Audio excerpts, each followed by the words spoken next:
E aí, será que deu para animar? Bom, vamos lá, estou aqui no Maracanã pós-jogo. Não costumo fazer os vídeos logo após o jogo, mas eu acho que dessa vez a ocasião é especial. É o último jogo do Brasil antes de partir para os Estados Unidos. E agora eu vou vir com umas considerações. Como vocês puderam ver, eu comecei gravando esse vídeo já lá no Maracanã devido à euforia do jogo, porque foi uma ótima atuação da seleção brasileira. Eu que estou torcendo, que estou contando os dias para a Copa, fiquei muito feliz com o que eu vi ali. E não só eu, acredito que o Maracanã inteiro, o Maracanã ficou em festa, todo mundo muito feliz, teve ola, teve gritos da torcida para todo mundo. E assim, vamos lá, vamos falar sobre o jogo. Nesse vídeo eu vou dividir em três, né? A minha opinião em três.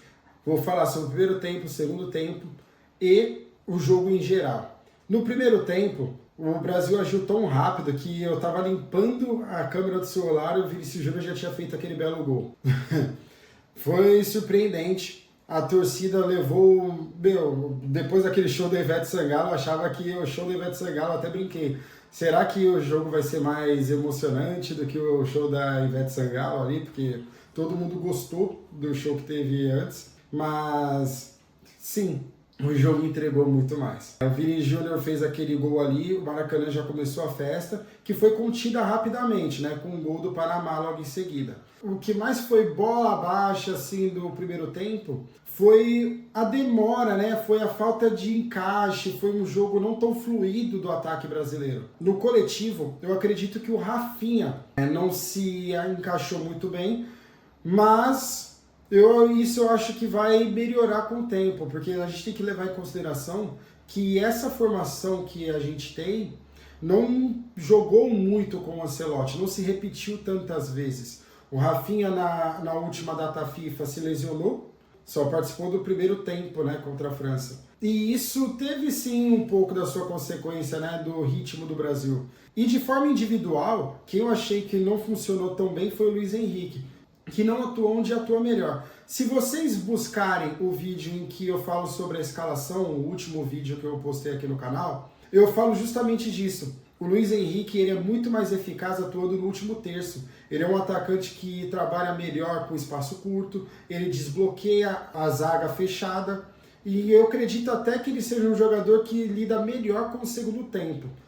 Porém, o Ancelotti, com a escalação que ele faz, quando ele começa os jogos, ele começa com um time mais certeza, o time mais certeiro, o time que tem mais controle do jogo. Por isso que a gente vê o primeiro tempo com o meio de campo com Casemiro e Bruno Guimarães. São dois que, o Casemiro principalmente, ele é essencial para trancar o time adversário.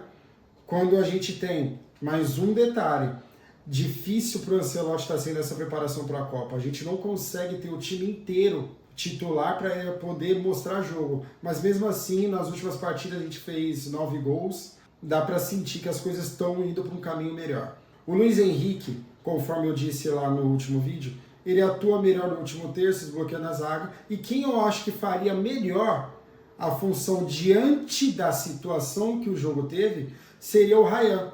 Porque o Ryan, quando joga no clube dele, o Bournemouth, ele usa muito mais a extremidade do campo, ele busca muito mais o jogo lá de trás. E entre Rafinha, que eu acredito que, diante das peças que nós temos, está melhor para fazer o ataque ali, fazer a dupla de ataque com o Vini Júnior, porque, por mais que o Vini Júnior fique na esquerda, o Ancelotti mesmo disse na coletiva, o Matheus Cunha, ele empresta o talento, então o Matheus Cunha cai para a esquerda para defender, assim como o Paquetá fez no segundo tempo, mas depois de falar disso, e fica o ataque em responsabilidade do Vini Júnior caindo para a esquerda e o Rafinha mais para o lado direito.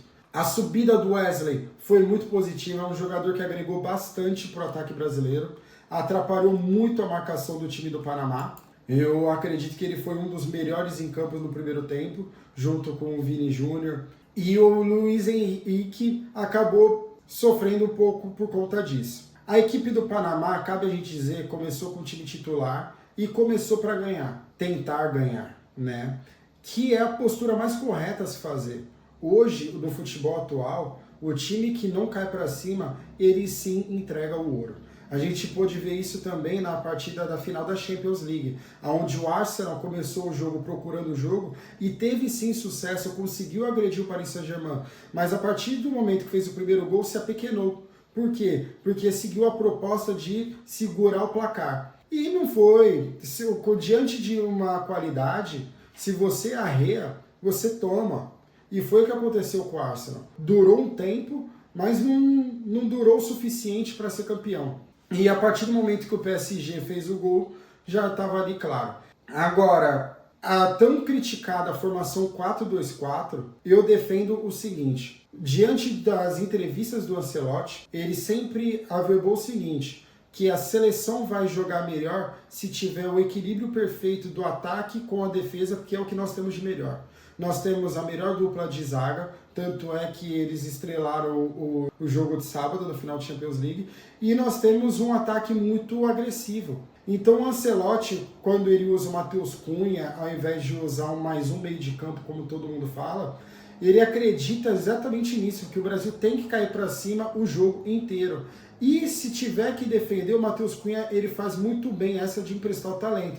Tanto é que no jogo contra a Croácia, foi numa roubada de bola dele e ele fazendo aquele lançamento pro Vini Júnior que saiu o primeiro gol. A torcida, como que se portou durante todo esse tempo? A torcida começou na euforia, se conteve ali, todo mundo ficou um pouco apreensivo porque o ataque não estava tão fluido, você via as pessoas duvidando, inclusive o gol do Panamá traiu um pouco quem estava ali no Maracanã, porque parecia que o Alisson tinha saído atrasado, mas eu vendo depois os melhores momentos, a gente consegue ver que foi uma falta muito bem batida. Então, tá ok. A gente conseguiu voltar a ficar na frente do placar naquele tempo mesmo e tudo certo, sem problemas por aí. Agora, vamos falar sobre o segundo tempo. Já no segundo tempo, o Brasil vem com uma proposta diferente. E o motivo disso eu acredito que seja pela ausência do Gabriel Martinelli. Porque a proposta do Brasil é o 4-2-4. Embora nós sabemos jogar com diversas outras variações táticas, essa é a formação principal que a gente vai propor jogo, que a gente vai iniciar as partidas. Como o Gabriel Martinelli não estava, foi ótimo até para a gente testar um 4-3-3, que funcionou muito bem no ataque. O Endrick ficou na responsabilidade de fazer o gol e o Igor Thiago me surpreendeu fazendo à esquerda. Eu pensava até que poderia ser o Endrick na direita e o Ryan pela esquerda, porque a gente já viu o Ryan atuando em todas do ataque, mas não, foi o Igor Thiago com uma presença, um jogo muito frio, jogou bem pra caramba, a bola tocava nele, a gente não perdia a jogada, ele achava passe, conseguia dribles, usou da sua vantagem física.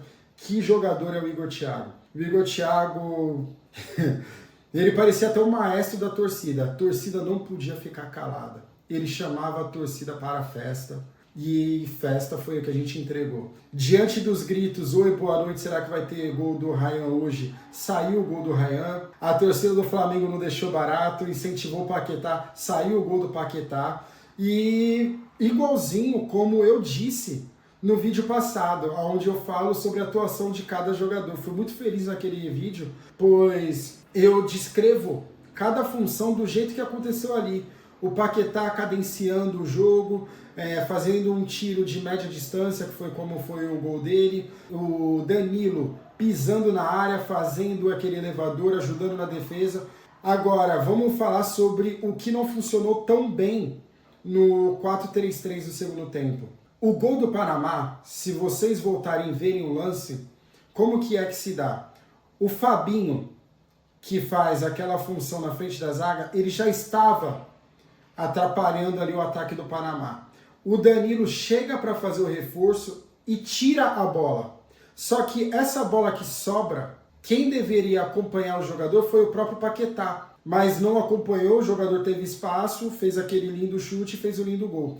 Então assim, a gente vê muito comentaristas comentando, questionando o 4-2-4, porém, agora falando sobre o jogo no total, o 4-2-4, nós não tomamos gol com a bola rolando, nós tomamos gol com a bola parada. A defesa foi sólida.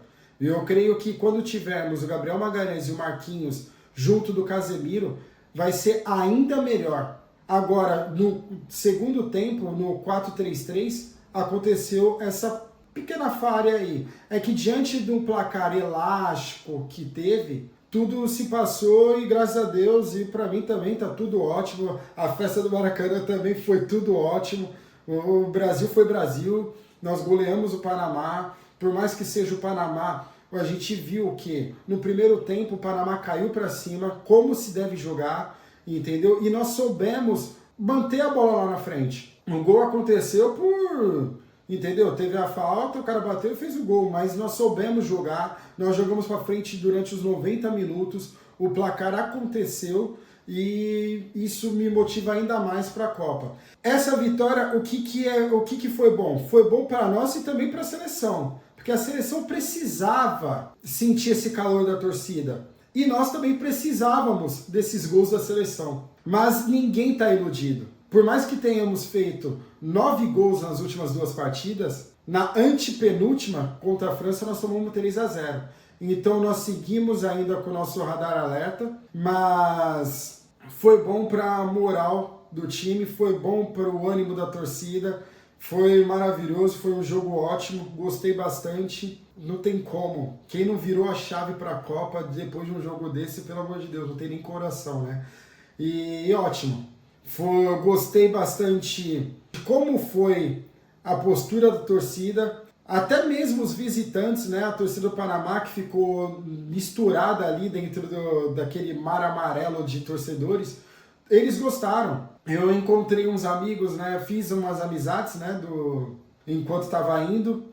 E amigos esses que me encontraram depois do jogo. Perguntei para eles como é que foi a partida e tá aqui, ó. Gostou do jogo? Muito bom jogo. Muito bom jogo. Primeiro tempo, Panamá. Primeiro tempo vocês assustaram a gente, né? Mas foi muito bom. E é isso. Todo mundo gostou. Foi um jogo maravilhoso. Os torcedores do Panamá todos saíram felizes. Pude encontrar ex-jogadores do Panamá, conversei com eles, todos eles gostaram também da partida. Eles reconhecem o tamanho do Brasil. Eu espero que a gente se lembre e reconheça também o tamanho que é o Brasil e partiu Copa do Mundo. Sigo confiante, é isso. Vamos lá, tamo junto.